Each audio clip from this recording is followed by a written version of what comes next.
Le froid réveilla Kael'thas en premier, puis vint la douleur. Il ouvrit les yeux et vit une obscurité, seulement troublée par les lumières d'urgence qui clignotaient en rouge contre les murs métalliques. Sa tête palpitait à l'endroit où l'implant neuronal était relié à son crâne. Quelque chose clochait. Le flux constant de données qui traversait habituellement son esprit était devenu un bruit parasite douloureux. Kael'thas essaya de se redresser et le regretta aussitôt. Il avait mal partout. La dernière chose dont il se souvenait était l'attaque. Des pirates avaient abordé le navire marchand. Il y avait eu des cris, des tirs, puis plus rien. Il était dans la soute à capsules de secours. Les capsules elles-mêmes avaient disparu, éjectées ou volées. Autour de lui gisaient des provisions éparpillées et du matériel cassé. L'alimentation principale du vaisseau était coupée. Seuls les systèmes de secours fonctionnaient encore, et à peine. Un bruit lui fit tourner la tête. Quelqu'un d'autre était là. Elle y était assise contre le mur du fond, ses avant-bras enroulés autour de son corps mince. Une Kellan. Leur espèce était connue pour ses maîtres ingénieurs et ses pacifistes convaincus. Celle-ci était jeune, peut-être à peine adulte. Ses grands yeux reflétaient les gyrophares rouges tandis qu'elle le fixait. « Tu es réveillé », dit-elle doucement. Sa voix possédait la musicalité propre à tous les Kellans. « Je te croyais mort. »« Pas encore », parvint à dire Kaotos. Sa propre voix était rauque. Que s'est-il passé? Des pirates. Ils sont arrivés il y a 3 jours, ou peut-être 4. Le temps est dur ici. Elle fit un geste autour de la baie obscure. Ils ont pris tout ce qui avait de la valeur. La cargaison, l'équipage. Tous ceux qui pouvaient être vendus ou rançonnés. Pourquoi sommes-nous encore là? Le Kellan toucha le côté de sa tête. Une profonde cicatrice de brûlure courait de sa tempe jusqu'à son cou. J'ai été blessé en ripostant. Je n'étais pas censé me battre, mais je l'ai fait quand même. Ils ont décidé que j'étais endommagé, que je ne méritais pas la place sur leur vaisseau. Elle le regarda d'un air entendu. « Ton implant est cassé. Je vois bien comment tu tiens la tête. » Sans lui, un navigateur Vryn n'a aucune valeur à leurs yeux. Kael'thas sentit une honte glaciale l'envahir. Elle avait raison. Son peuple était apprécié dans toute la galaxie pour sa capacité à calculer des itinéraires grâce à ses implants neuronaux. Sans cela, il n'était qu'un extraterrestre de plus occupant l'espace. « Il y en a d'autres, » dit Kellan. Elle désigna des ombres dans un coin. 2 autres. Kael'thas se força à se lever. Ses jambes tremblaient, mais gardèrent le cap. Il marcha prudemment vers le coin. Sa vue s'habituant, il les vit. Le premier était massif. Un guerrier corvate mesurant facilement 2,80 m, avec une peau grise et épaisse, et une crête osseuse caractéristique sur le front. Mais son bras gauche se terminait par un moignon cautérisé, juste en dessous de l'épaule. Il était assis, parfaitement immobile, les yeux clos, respirant lentement. Guerrier, fier, féroce. Celui-ci avait été abandonné, incapable de se battre correctement. La seconde survivante était petite, une si petite enfant. Elle appartenait à l'espèce des tiques. À peine 1 mètre de haut, avec de grands yeux et une peau capable de changer de couleur pour exprimer ses émotions. À cet instant, sa peau était d'un gris terne, la couleur du chagrin. Elle serrait un petit bloc-notes contre sa poitrine. Ses parents étaient des traîtres, murmura la Kellan. Ils sont partis. Elle ne parlera pas. Kael'thas sentit quelque chose se briser dans sa poitrine. Un enfant. Ils avaient abandonné un enfant pour mourir dans le vide spatial.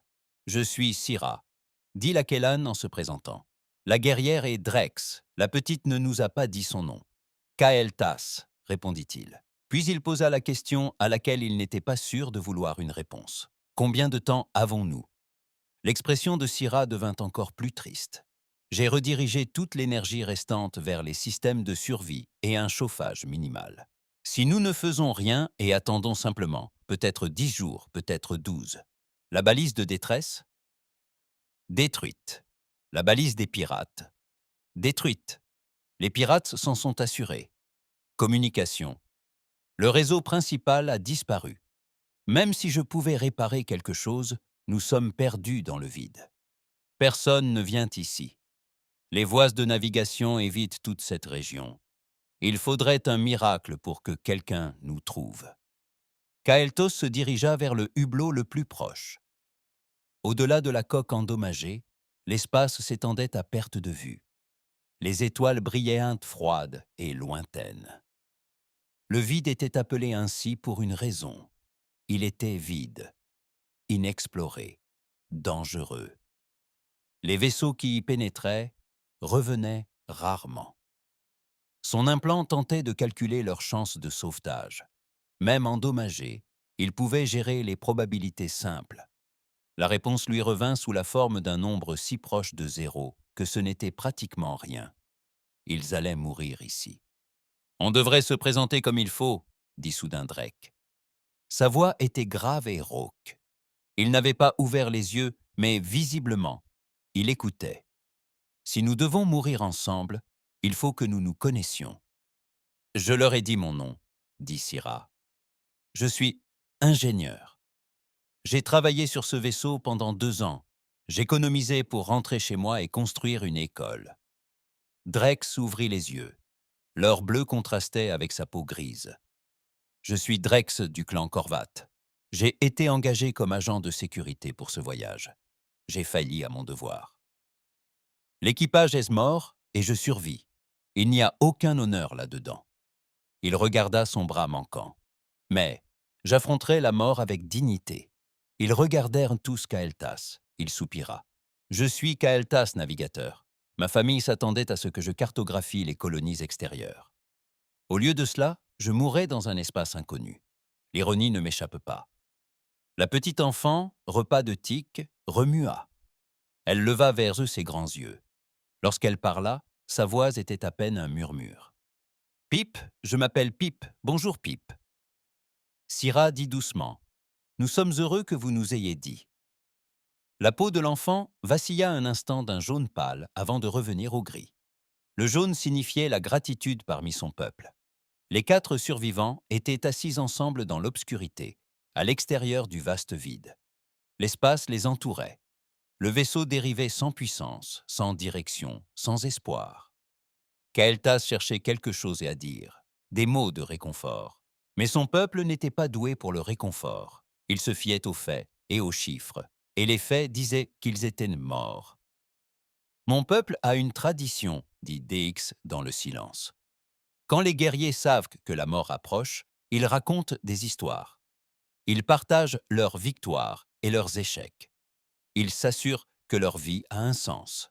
« C'est magnifique, » dit Syrah. « Je n'ai pas de victoire, » répondit Drex. « Mais j'ai des histoires. » Et le guerrier Korvat prit la parole. Il leur parla de sa planète natale, de son ciel rouge et de ses imposantes montagnes.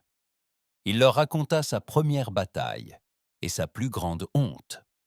Il leur parla de la fille qu'il avait laissée derrière lui et qu'il ne reverrait jamais. Lorsqu'il eut terminé, Syrah raconta ses propres histoires. Elle parla de la construction de son premier moteur à 6 ans. Elle décrivit les lunes annelées de son monde et les jardins chantants où son peuple méditait. Même Pip parla un peu. Elle leur raconta ses voyages avec ses parents, ses 15 mondes visités avant son 8e anniversaire, les peluches qu'elle avait laissées dans sa chambre et qu'elle ne retrouverait jamais. Kael'thas leur parla de la beauté des mathématiques, de la poésie qu'il trouvait dans les équations de navigation, et de la fois où il avait tracé une route à travers un champ d'astéroïdes que tout le monde considérait comme impossible. Ils discutèrent toute la nuit, même si ici, jour et nuit n'avaient aucun sens. Ils parlèrent pour repousser le silence, le froid et la peur. Dehors, les étoiles tournaient lentement. Le vaisseau s'enfonçait plus profondément dans le vide, et 4 survivants attendaient une fin qu'ils savaient dans le proche. Mais dans l'obscurité, ils n'étaient pas seuls. Et, d'une certaine manière, cela rendait l'attente supportable pour l'instant. 6 jours s'écoulèrent dans l'obscurité glaciale. Kael'thas avait divisé son temps en équipes. Quelqu'un veillait toujours pour surveiller les systèmes défaillants. Cela leur donnait un but, même s'ils savaient tout ce que c'était futile. Le vaisseau était en train de mourir. Ils mouraient avec lui. La température avait suffisamment baissé pour qu'ils puissent voir leur souffle. Siral avait trouvé des couvertures de survie, mais il n'y en avait que 2. Ils les donnèrent à Pip. L'enfant avait plus besoin de chaleur qu'eux. La nourriture n'était pas encore un problème. Les provisions dureraient plus longtemps. Mais l'eau commençait à manquer, et l'air commençait à sentir le renfermer. Les recycleurs tombaient en panne. Drex avait cessé de raconter des histoires. Il était maintenant assis en méditation, préparant son esprit à la suite. Son peuple croyait que les guerriers qui mouraient avec honneur rejoindraient leurs ancêtres dans un combat éternel. Kael'thas n'était pas sûr que mourir dans l'espace fût considéré comme honorable, mais il ne dit rien. Syrah continuait d'essayer de réparer les dégâts.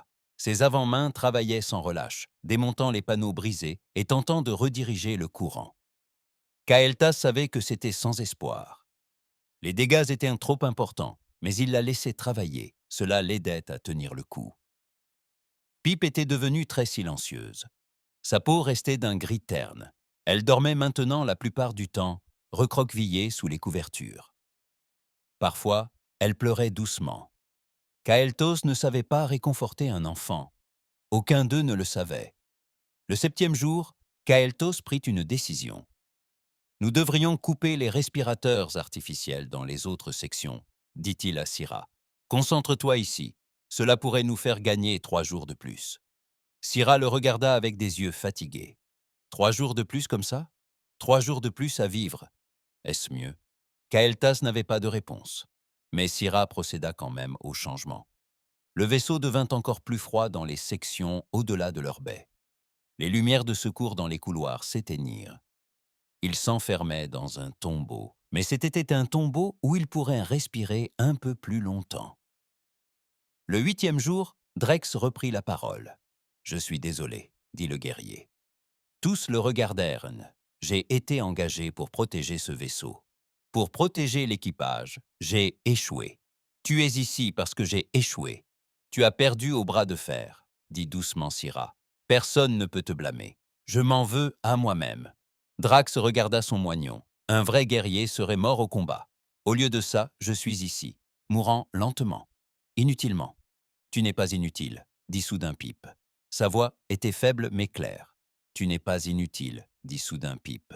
Sa voix était faible mais claire. Tu m'as raconté des histoires. Tu m'as calmé. Ce n'est pas inutile. Drake fixa l'enfant du regard. Quelque chose dans son expression s'adoucit. Merci, mon petit.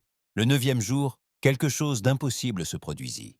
Kael'thas était de garde lorsque l'alarme de proximité retentit. Le bruit était si inattendu qu'il sursauta. L'alarme était restée silencieuse pendant plus d'1 semaine. Rien ne bougeait dans cette partie de l'espace. Il se précipita vers la console, ses implants endommagés hurlant de protestation, tandis qu'il tentait de traiter les données. Sa main tremblait en lisant l'écran. « Réveille-toi » cria-t-il. Tout le monde se réveilla. Sierra se releva précipitamment, ses 4 bras tendus vers les outils par habitude. Drex adopta une position défensive malgré son bras manquant. Pip serra ses couvertures et regarda avec de grands yeux. « Qu'est-ce que c'est » demanda Syrah. « Un vaisseau. » Kael'thas avait du mal à croire ce qu'il disait. « Il y a un vaisseau tout près. »« C'est impossible, » dit Syrah. Elle le poussa pour regarder la console. Ses mains volèrent sur les commandes. « Nous n'avons pas de balise. Personne ne sait que nous sommes ici. Comment ?» Elle s'arrêta. Ses yeux s'écarquillèrent. « Par les anciens, tu as raison. Quelque chose vient de tomber du voyage plus rapide que la lumière, juste à côté de nous. »« Des pirates ?» demanda Drex. Sa main valide serra le poing. « Je ne sais pas. Nous sommes des pirates ?» demanda Drex. Sa main valide serra le poing. « Je ne sais pas. » La signature énergétique est étrange. Elle ne ressemble à rien de ce qui se trouve dans la base de données. Syrah travaillait frénétiquement. J'essaie de connecter des capteurs. Un instant, juste, la console bipa. Une image apparut à l'écran. Ils le fixèrent tous. Le vaisseau qui flottait devant leur hublot ne ressemblait à rien de ce que Kiltos avait jamais vu. Il était immense, facilement 10 fois plus grand qu'eux. Mais il paraissait anormal. La coque était recouverte de plaques dépareillées, comme si quelqu'un avait soudé un blindage, là où il avait trouvé de la place. La conception était absurde. Certaines parties semblaient neuves, d'autres étaient visiblement vieilles et maintes fois réparées. « Qu'est-ce que c'est que ça ?» chuchota Pip. Syrah lut les inscriptions sur la coque. « Le langage est... Je ne le reconnais pas. » « Attendez. » L'ordinateur traduit. Il dit « Esprit indomptable. Registre Terra. » Terra? Drex fronça les sourcils. « Je ne connais pas ce monde. Mais Kael'thas, si. Son implante était peut-être brisée, mais sa mémoire fonctionnait encore. »« Humain, souffla-t-il. C'est un vaisseau humain. Des humains. » Syrah le regarda. Les nouveaux venus, les primitifs. « Ils ne sont pas censés être ici, » dit Kael'thas. « Personne n'est censé être ici, c'est le vide. » Un crépitement s'éleva de la console, puis une voix prononça des mots qu'ils ne comprirent pas. L'ordinateur peinait à traduire, passant en revue des dizaines de langues. Finalement, il en trouva une que Kael'thas connaissait. « Voici le transporteur de marchandises Indomptable Spirit, en provenance de Terra, » dit la voix. C'était une femme. Elle semblait fatiguée, mais alerte. « Nous avons détecté votre champ de débris et d'étranges signatures de radiation. Quelqu'un de vivant là-bas » Kael'thas resta figé. Son implant endommagé tenta de calculer la probabilité de ce moment. Il échoua. Cela ne devrait pas arriver. Syrah attrapa le panneau de communication. « Oui, » cria-t-elle. « Oui, nous sommes vivants. 4 survivants. S'il vous plaît, notre système de survie est en panne. » Des parasites lui répondirent. Puis la voix revint. « Bien reçu. 4 survivants. Les systèmes de survie sont défaillants. Tenez bon. Nous envoyons une équipe d'abordage. 10 minutes. Pouvez-vous tenir 10 minutes ?»« Oui, » dit Syrah. Des larmes coulaient sur son visage. « Oui, nous pouvons tenir. »« Bien, tenez-vous loin de la coque tribord. Nous allons percer. » Esprit indomptable, sortit. Le silence emplit la baie. Pip parla le premier. « Ils arrivent vraiment ?»« Je crois que oui, » dit Kael'thas. Sa voix tremblait. Drex s'était déplacé vers le hublot. Il fixait le vaisseau humain avec une expression que Kael'thas ne pouvait déchiffrer. « Ils sont entrés dans le vide, » dit lentement le guerrier. « Personne n'entre dans le vide. »« Ils y sont entrés, » dit Syrah. Elle riait et pleurait en même temps. « Ils y sont entrés. » Keltos essayait de comprendre ce qui se passait. Des humains. Il avait lu les rapports Asoniy à leur sujet. Une nouvelle espèce apparut récemment sur la scène galactique. Leur technologie était primitive. Leurs vaisseaux avaient des habitudes de conduite dangereuses et ils avaient la réputation d'ignorer les règles et de prendre des risques. Mais ils étaient aussi tombés dans le vide. Ils avaient essayé de trouver un vaisseau mort, sans balise, au milieu de nulle part, et ils organisaient une opération de sauvetage. Le calcul que son implant lui avait donné 9 jours plus tôt était erroné. La probabilité n'était pas nulle, car les humains ne semblaient pas s'en soucier. 10 minutes leur parurent 10 heures. Ils se rassemblèrent près de la coque tribord, comme indiqué. Pip tenait la main de Zira. Drex se tenait prêt, sa main valide positionnée pour combattre si nécessaire.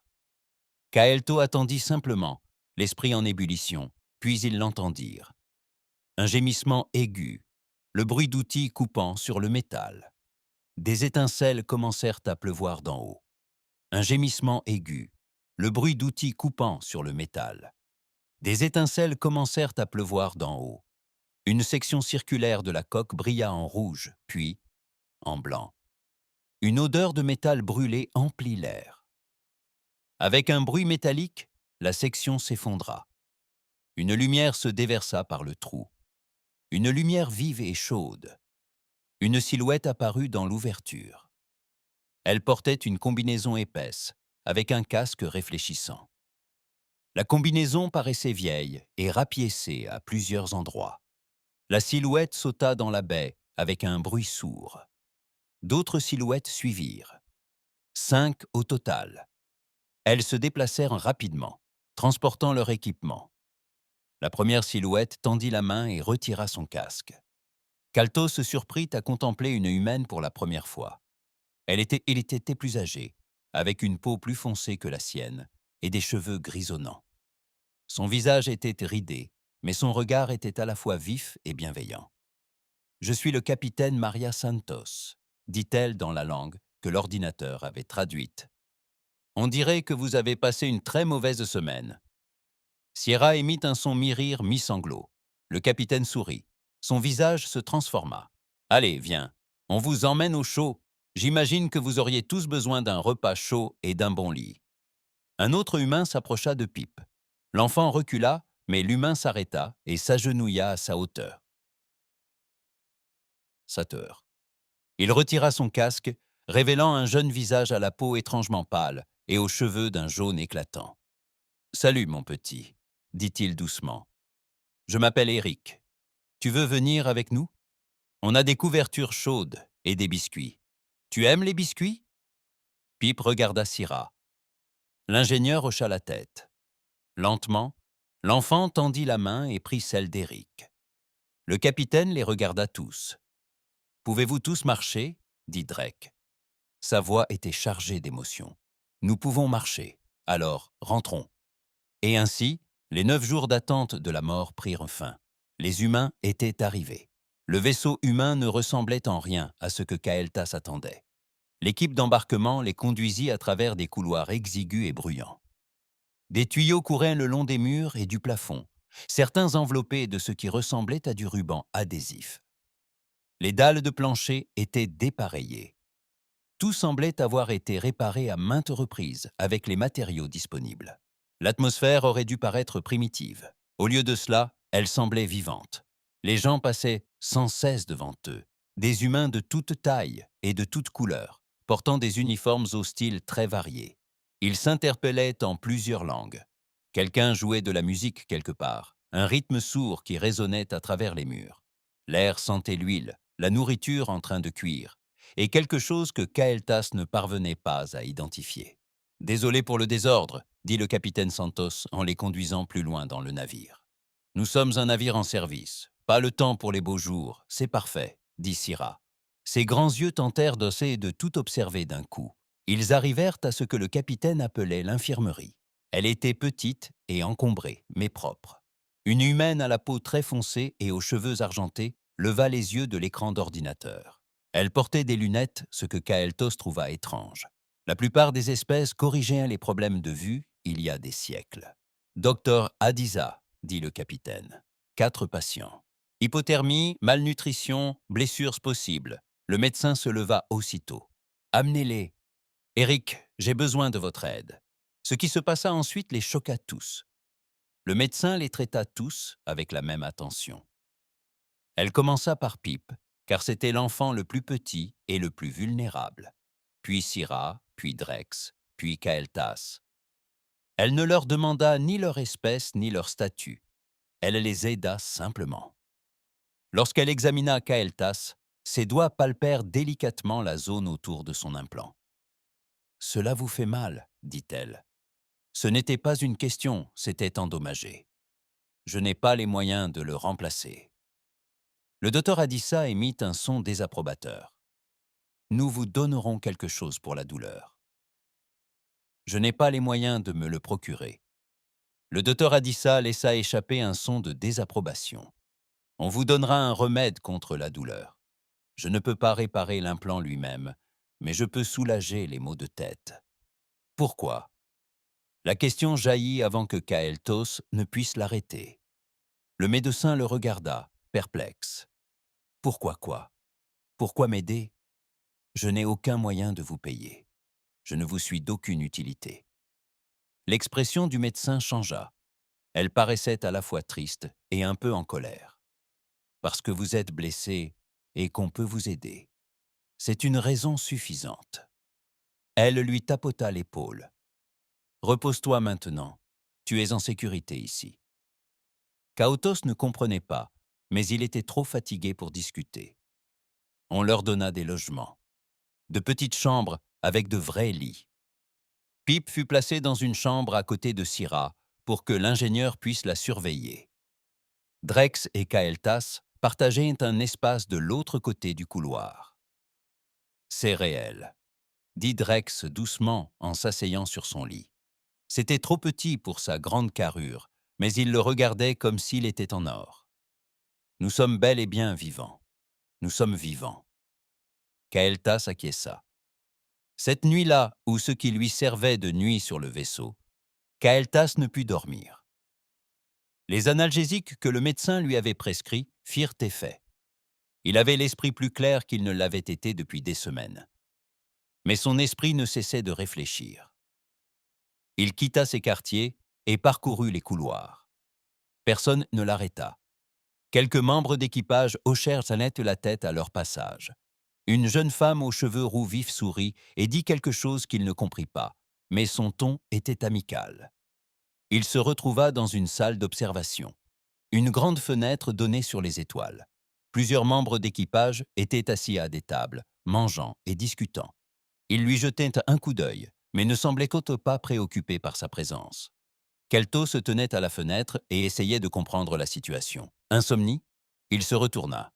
Le capitaine Santos se tenait derrière lui, tenant 2 tasses fumantes. « J'ai apporté du thé », dit-elle, « ou du moins qu'on appelle le thé.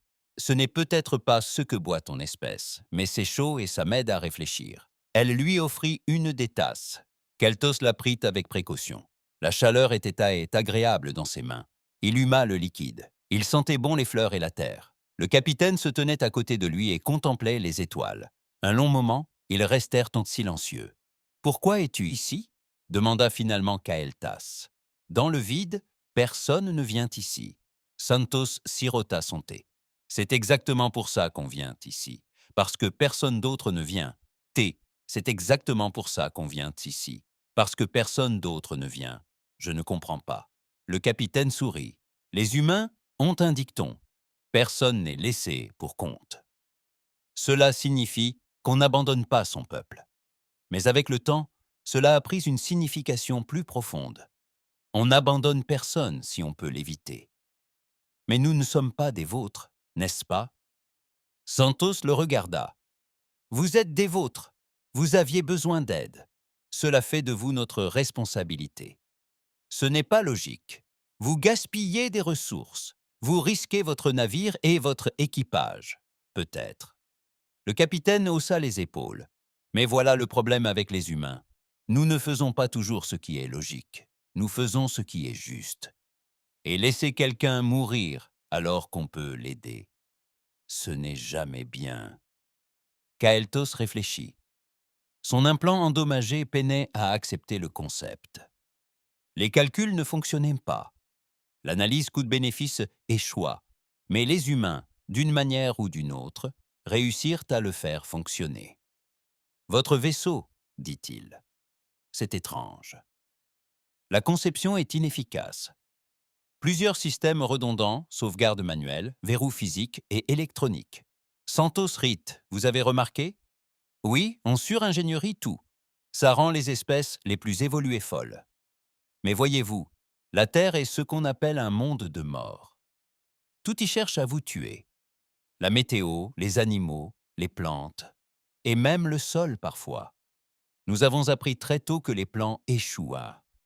La technologie échoue. Il faut toujours une solution de secours. Et une solution de secours pour la solution de secours. Cela semble du gaspillage.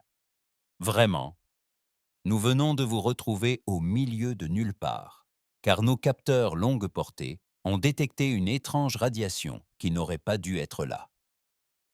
La plupart des vaisseaux l'ignoreraient, trop faible, trop loin. Ça ne vaut pas la peine d'enquêter.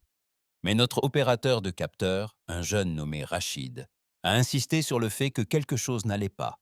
Alors on a vérifié. On a trouvé ton champ de débris. On t'a trouvé. Kael'thas a senti un frisson lui parcourir l'échine. Si tes capteurs n'avaient pas détecté ces radiations, tu serais mort. Oui. Santos but encore du thé. C'est pourquoi nous avons tant de systèmes redondants. Pourquoi nous vérifions tout? Pourquoi nous allons là où d'autres évitent? Parce que parfois, quelqu'un a besoin d'aide dans ces endroits. Les jours suivants, Kael'thas observa l'équipage humain et apprit. Syrah passa des heures dans les sections d'ingénierie. Elle revenait chaque soir, enthousiaste, parlant de conceptions humaines qui ne devraient pas fonctionner, mais qui fonctionnaient. L'ingénieur en chef, un petit homme aux lunettes épaisses nommé Okonkwo, lui enseigna la conception itérative. L'apprentissage des échecs. La fabrication d'objets réparables avec des outils simples, faute d'équipements performants. On teste jusqu'à la rupture, expliqua Syrah à Kaotos un soir. Puis il le répare et le teste à nouveau. Ce n'est pas élégant, mais c'est efficace. Drex a trouvé un autre apprentissage. L'agent de sécurité, un homme nommé Chen aux cheveux gris et aux manières calmes, traitait le manchot Korvat d'égal à égal. Ils s'entraînèrent ensemble, Chen enseignant à Drex de nouvelles techniques de combat à un bras. « Il ne me voit pas comme brisé, » dit Drex avec émerveillement. « Il me voit comme une guerrière qui s'est adaptée. » Pip a été adoptée par tout l'équipage. Ils ont joué avec elle à tour de rôle, lui ont appris des jeux, lui ont fait visiter le navire. Elle avait recommencé à sourire.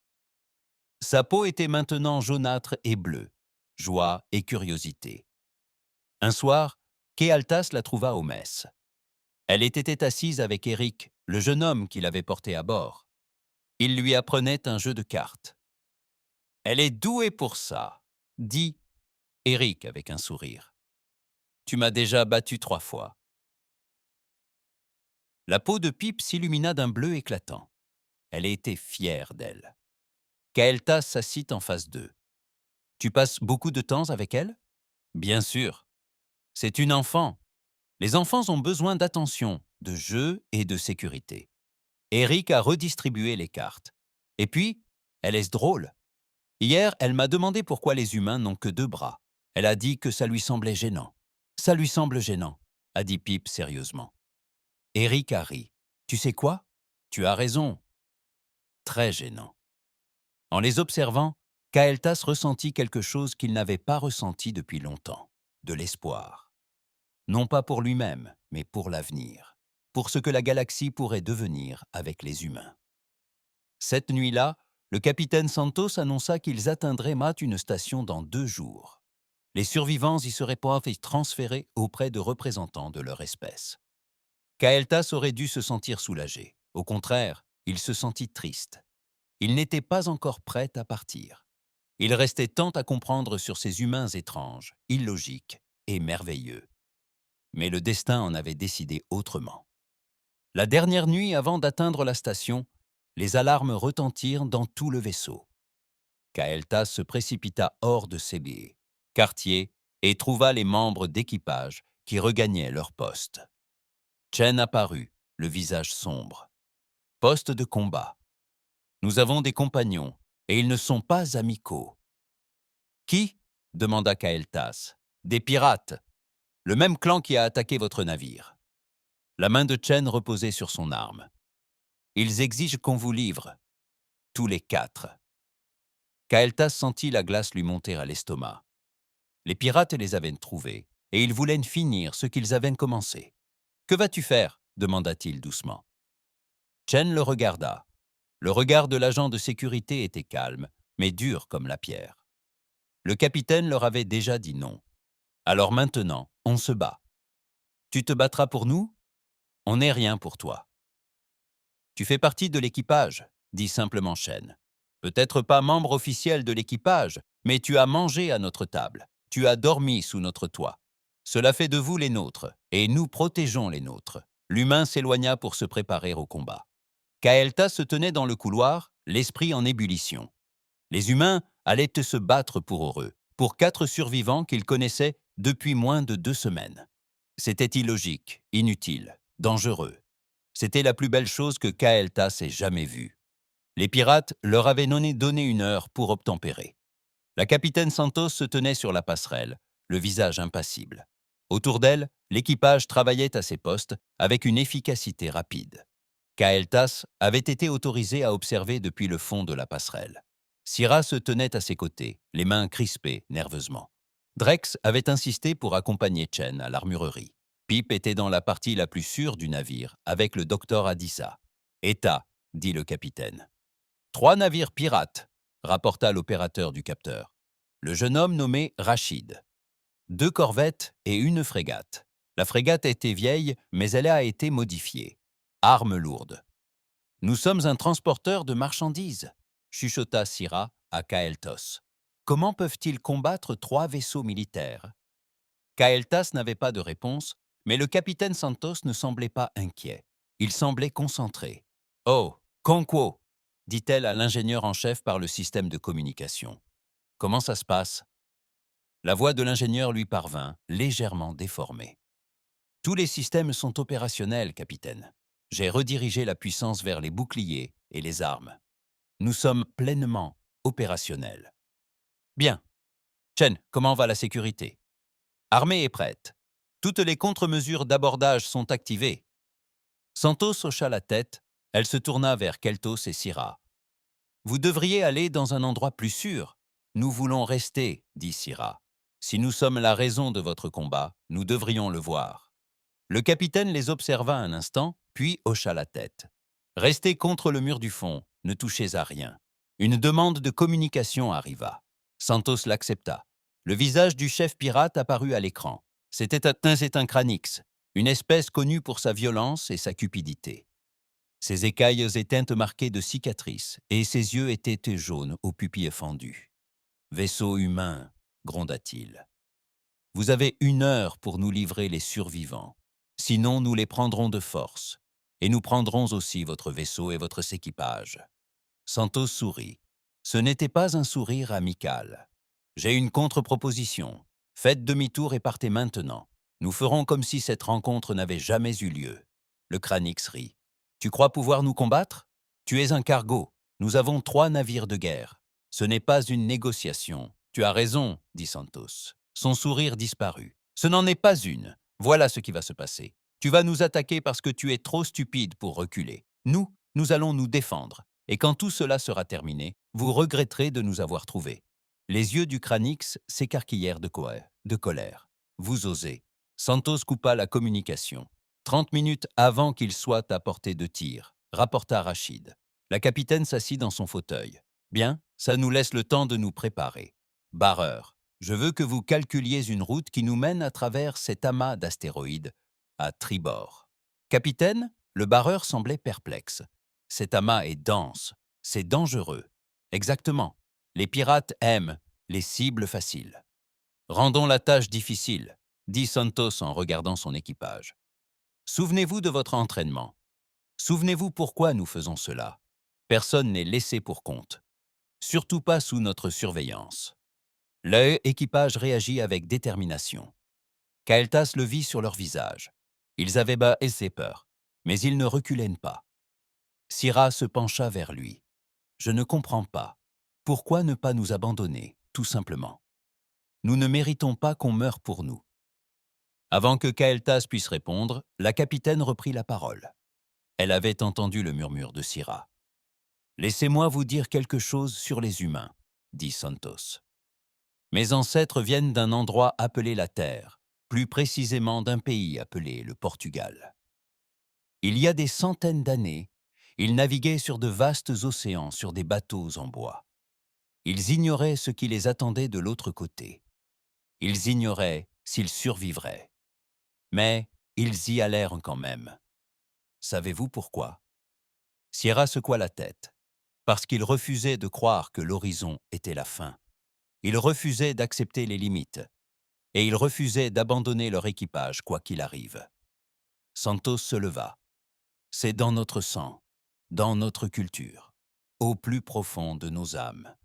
Vous êtes désormais sous notre protection.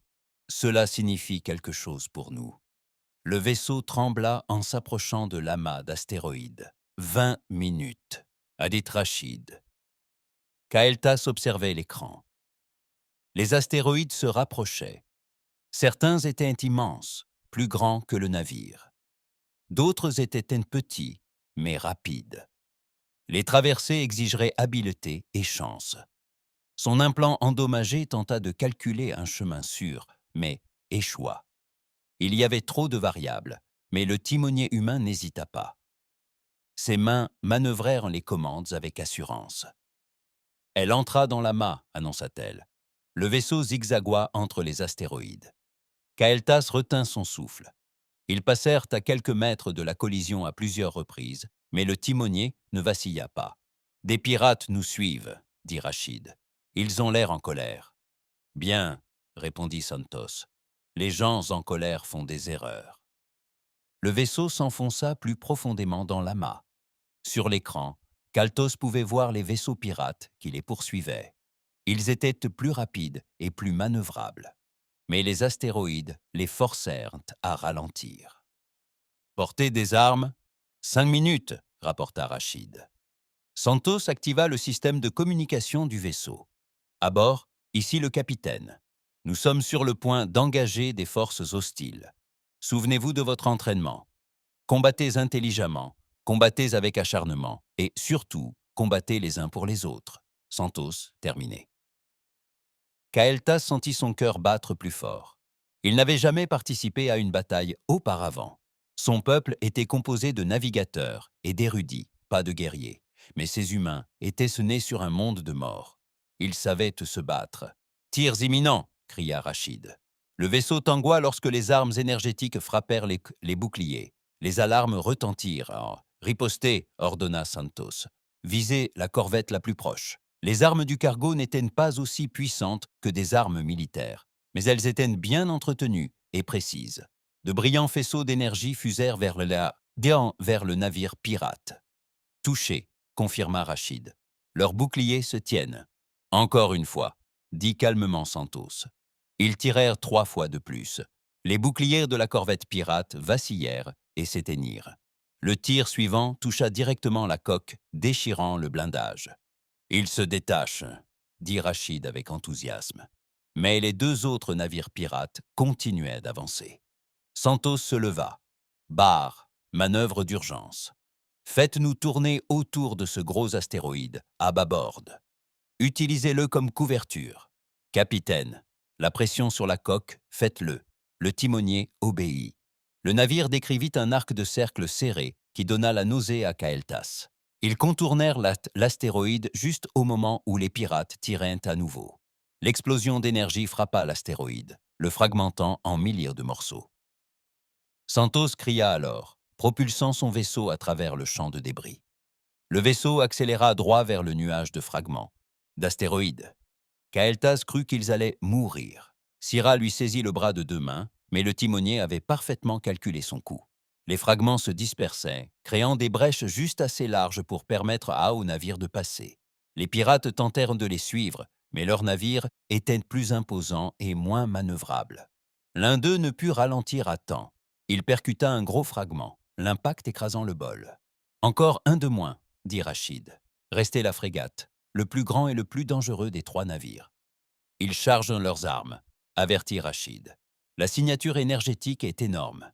Capitaine, si cela nous amène à Aino. » Santos fixa l'écran. « Oh, Conco, j'ai besoin de tout ce que vous pouvez me donner. Détournez les systèmes de survie s'il le faut. C'est déjà fait, capitaine. J'ai besoin de tout ce que vous pouvez me donner. Détournez les systèmes de survie s'il le faut. C'est déjà fait, capitaine. » Les lumières du vaisseau s'éteignirent tandis que l'énergie était redirigée vers les boucliers et les armes. Ils tirent. Un énorme rayon d'énergie s'est fusé vers eux. L'espace d'un instant, Kal'thas est persuadé qu'ils étaient morts. Puis le timonier incline brusquement le navire. Le rayon passe si près que Kal'thas voit le blindage de la coque chauffer, mais il le rate. « C'était leur canon principal », dit Santos. « Il a besoin de temps pour se recharger. Barre, faites demi-tour. » Les armes visent la section moteur. Toutes les armes, pleine puissance. Le cargo pivota pour faire face à la frégate. Toutes les armes du navire tirèrent simultanément. Les faisceaux d'énergie convergèrent vers la section moteur. Les boucliers s'embrasèrent, se maintenant en intensité pendant plusieurs secondes. Puis, ils cédèrent. Les tirs déchirèrent les moteurs de la frégate. Des explosions secondaires ondulaient le long de la coque. « Elles évacuent l'atmosphère », dit Rachid. « Évacuation d'urgence en cours », acquiesça Santos. « Ne les poursuivez pas. Lâchez-les. Barre, cap sur la station. Vitesse maximale, la bataille était terminée. Elle avait duré moins de 10 minutes. Keltos réalisa qu'il tremblait. À côté de lui, Syrah était entourée de ses 4 bras. Le capitaine Santos s'approcha d'eux. Elle avait une coupure au front, due au choc du vaisseau. Du sang coulait sur son visage. Mais elle souriait. « Voyez-vous, dit-elle, pas si facile de tuer des humains, ni ceux que nous protégeons. Vous auriez pu mourir, dit Kael'thas. Vous tous. Oui, approuva Santos. On aurait pu, mais on ne l'a pas fait. Et toi non plus. Elle posa une main sur son épaule. C'est l'essentiel. Tu es en vie. Tu es en sécurité. Et tu le resteras. Plus tard, après avoir soigné les blessures et évalué les dégâts, Kael'thas retrouva Chen dans le bureau de la sécurité. « J'ai une question, dit Kael'thas. Chen leva les yeux de son rapport. « Demandez-vous, pourquoi les humains se battent-ils ainsi? Vous avez pris des risques qu'aucune force militaire n'aurait pris. Vous avez utilisé des tactiques qui étaient, il peinait à trouver le mot, sauvage. » Chen sourit légèrement. « Laissez-moi vous raconter l'histoire de l'humanité. Nous ne sommes pas l'espèce la plus forte. Ce n'est pas le mot. Sauvage. » Chen sourit légèrement. « Laissez-moi vous raconter l'histoire de l'humanité. Nous ne sommes pas l'espèce la plus forte, ni la plus intelligente, ni la plus rapide. Mais nous excellons dans un domaine. Nous survivons. Nous nous adaptons. Nous surmontons. » Il s'adossa à sa chaise. D'autres espèces ont développé des armes sophistiquées, puis ont appris à se battre. Les humains ont appris à se battre en premier. Nous avons combattu pendant des millions d'années, avant même de disposer des outils adéquats. C'est dans notre nature. On se bat avec plus que des armes, observa Kael'thas. Oui, on se bat avec son esprit, sa créativité, son refus d'abandonner. L'expression de Chen devint sérieuse. Mais surtout, on se bat les uns pour les autres. Un humain seul est dangereux, mais protéger les siens, on devient quelqu'un d'autre, quelqu'un qui ne s'arrête jamais, qui ne renonce jamais, qui ne capitule pas. Kael'thas réfléchit à cela. Il pensa à la bataille au risque pris par les humains, à leur mère. La station apparut sur l'écran telle une petite ville flottant dans l'espace. La mer. La station apparut sur l'écran telle une petite ville flottant dans l'espace. Kael'thas se tenait sur le pont de l'Esprit indomptable et les regardait approcher. La station s'appelait Repos du Havre, un comptoir commercial neutre qui servait des dizaines d'espèces. C'était l'un des rares endroits de la région où chacun était le bienvenu. 2 jours s'étaient écoulés depuis la bataille. L'équipage du navire avait travaillé sans relâche pour réparer les dégâts. Keltos avait aidé comme il le pouvait, malgré ses compétences limitées. Syrah avait pratiquement vécu dans la section technique, travaillant aux côtés d'Okonkwo et apprenant tout ce qu'il lui enseignerait. Ils étaient nés arrivés. La fin du voyage. Keltos aurait dû être heureux. Au lieu de cela, il ressentit autre chose. Quelque chose qui lui serra la poitrine et la gorge. « Amarrage dans 20 minutes », annonça le timonier. Le capitaine Santos se tenait près de Kael'thas. « Vos hommes ont été contactés. Ils vous retrouveront à la station. La guilde marchande de Vryn a organisé votre retour. »« Je vois, » dit Kael'thas doucement. Santos le regarda. « Vous n'avez pas l'air excité. Je vous en suis reconnaissant. Dit Kael'thas doucement. Santos le regarda. « Vous n'avez pas l'air excité. »« Je suis reconnaissant.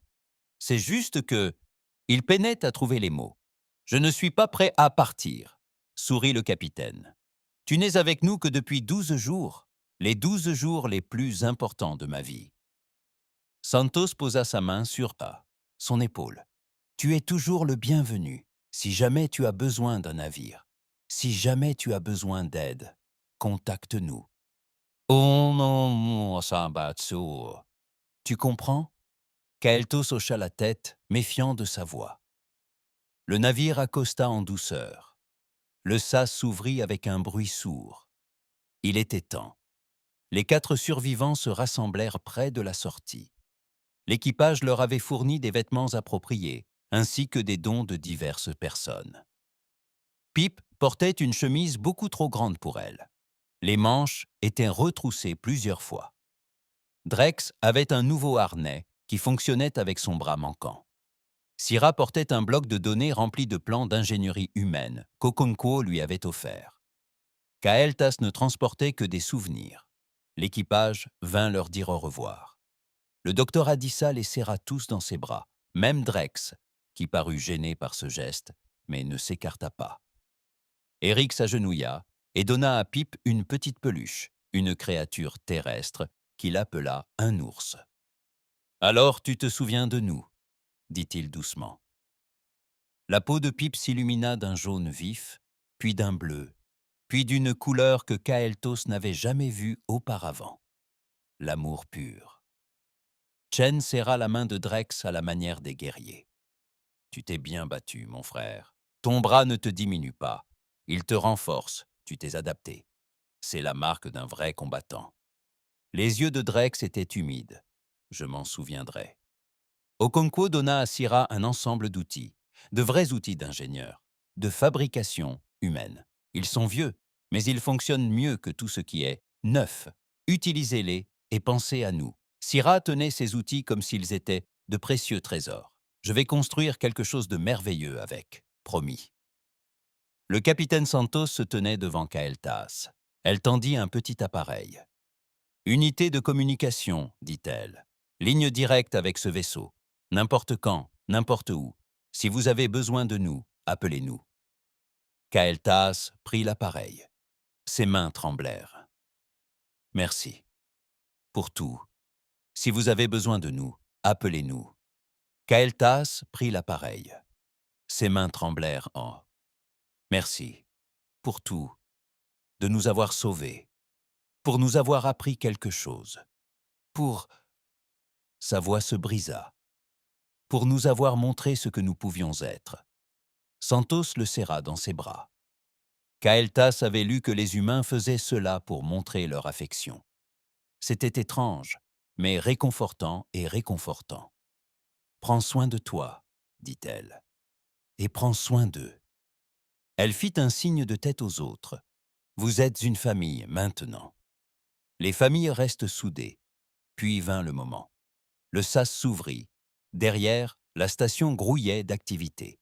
Et là, attendaient des représentants de leurs espèces respectives.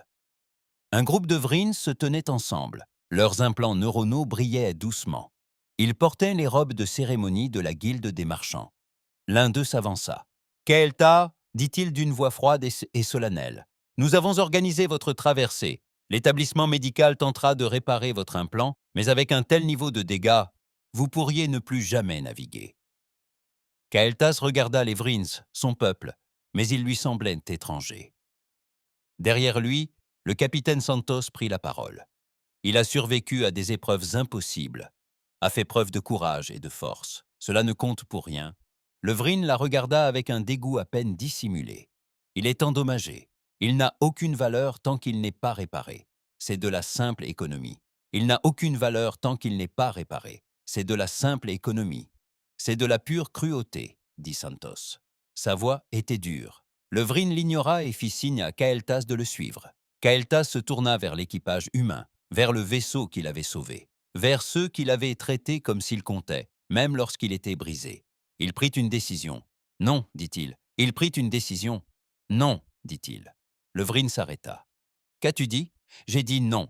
Je ne viens pas avec toi. Ne sois pas stupide. Tu n'as pas d'autre choix. »« Moi si. » Kael'thas se tourna vers le capitaine Santos. « Tu as dit que j'étais le bienvenu. Le pensais-tu ?» Un large sourire illumina le visage de Santos. « Toujours. »« Alors je veux rester. Si tu veux de moi. Je ne peux plus naviguer, mais je peux apprendre d'autres choses. Je peux travailler. Je peux tout faire. Je peux tout faire. Je peux tout faire. Je peux tout faire. Je peux tout faire. Je peux tout faire. Je peux tout faire. Je peux tout faire. Je peux tout faire. Je peux tout faire. Je peux tout faire. Je peux toujours. Alors je veux rester, si vous voulez de moi. Je ne peux plus naviguer, mais je peux apprendre d'autres choses. Je peux travailler. Je peux aider. Vous êtes embauché? Dit Santos immédiatement. On a toujours besoin de bonnes personnes, bredouilla le Vryn, indigné. C'est inacceptable. Tu es des nôtres. Ta place est parmi les tiens. Kael'thas regarda les Vryns, puis il regarda les humains. Syrah, Drex et Petit Pip, l'équipage qui s'était battu pour eux. Je suis parmi les miens, dit-il doucement. Je suis parmi ceux qui privilégient la vie au profit, qui se battent pour ce qui est juste plutôt que pour ce qui est logique. Qui voient la valeur de chacun, pas seulement de ceux qui sont utiles. Il repassa le sas. De retour sur le vaisseau humain, chez lui. Les autres survivants observèrent la scène. Puis Syrah s'avança. « Je veux rester aussi, dit-elle. Ses 4 mains se crispèrent nerveusement. Si c'est permis, je veux apprendre de l'ingénieur Okonkwo. Je veux étudier les méthodes humaines. Les représentants de Kélin parurent choqués, mais Syrah ne vacilla pas. De rien, dit Santos. Un bon ingénieur serait bienvenu. Drex fut le suivant. Il regarda le guerrier Korvat venu le récupérer. Le guerrier contempla le bras, manquant de Drex avec honte et déception. « Je reste », dit simplement Drex. Ces humains m'ont montré que la valeur d'un guerrier ne réside pas dans son corps, mais dans son esprit. Je les servirai avec honneur. Chen s'avança et serra la main valide de Drex. « Frère, frère », répéta Drex. Enfin, Pip était là. Les représentants du repas de Tik la saisirent, mais elle recula. Sa peau devint rouge, la peur. Elle souffre d'un traumatisme, dit l'un des représentants, la mort de ses parents. Elle aura besoin de soins particuliers. Elle les recevra ici, dit fermement le docteur Adissa. Elle posa la main sur la petite épaule de Pip. Elle faisait partie de la famille maintenant. Pip leva les yeux vers le docteur, puis vers Zérik, puis vers tous les humains qui avaient pris soin d'elle, joué avec elle, l'avaient rassurée.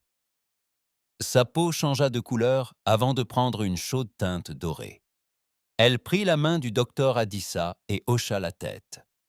Les représentants des différentes espèces se disputèrent et protestèrent. Mais ils ne purent rien faire.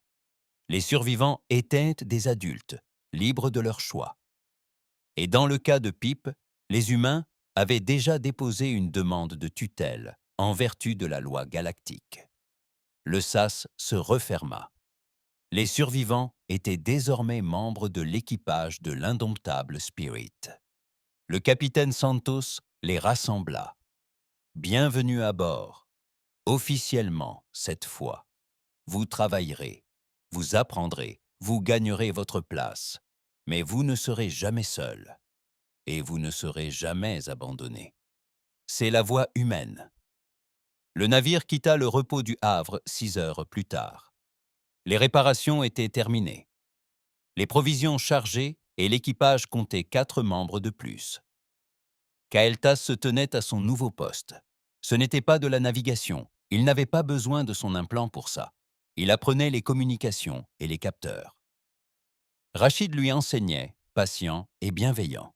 Syrah était en ingénierie, les mains déjà plongées dans un panneau de maintenance, discutant avec enthousiasme avec Okonkwo des systèmes de redondance. Drex était avec Chen, apprenant les protocoles de sécurité et les techniques de combat humain. Le grand guerrier souriait davantage. Il avait retrouvé un but. Pip était aux messes avec Eric, en train d'apprendre à cuisiner. Son rire résonna dans les couloirs. « Cap sur la route », dit le timonier. « À vos marques, capitaine. » Santos regarda autour de lui, sur la passerelle. Son équipage, aux nouveaux membres devenus membres de la famille. « Emmenez-nous, vitesse standard, et assurez-vous que nous franchissions les limites du vide. »« Capitaine, » demanda le timonier. « Quelqu'un pourrait avoir besoin d'aide, là-bas, » dit Santos avec un sourire. « Et on n'abandonne personne. » Le vaisseau bondit à une vitesse supérieure à la vitesse de la lumière. Derrière eux, la station rétrécit jusqu'à disparaître. 3 mois plus tard, Kael'thas était assis dans ses quartiers pendant son service. Il rédigeait un rapport, non pour la guilde des marchands de Vryn. Celle-ci avait cessé de le contacter après son refus de revenir. Ce rapport était pour lui-même un compte-rendu de ce qu'il avait appris.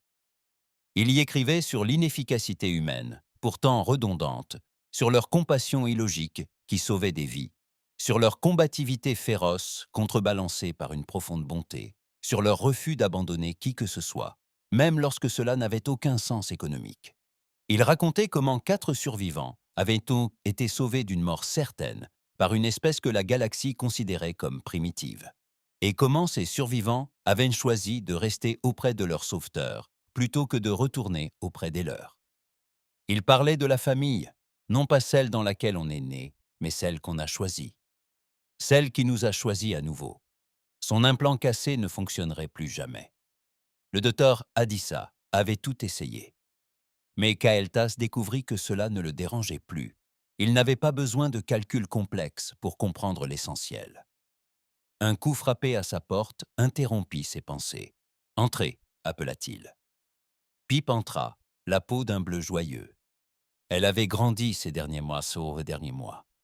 Le traumatisme était toujours là, mais il guérissait. L'amour et la sécurité étaient des remèdes puissants. « Tante Maria dit que le dîner est prêt », dit-elle. Elle avait commencé à appeler le capitaine.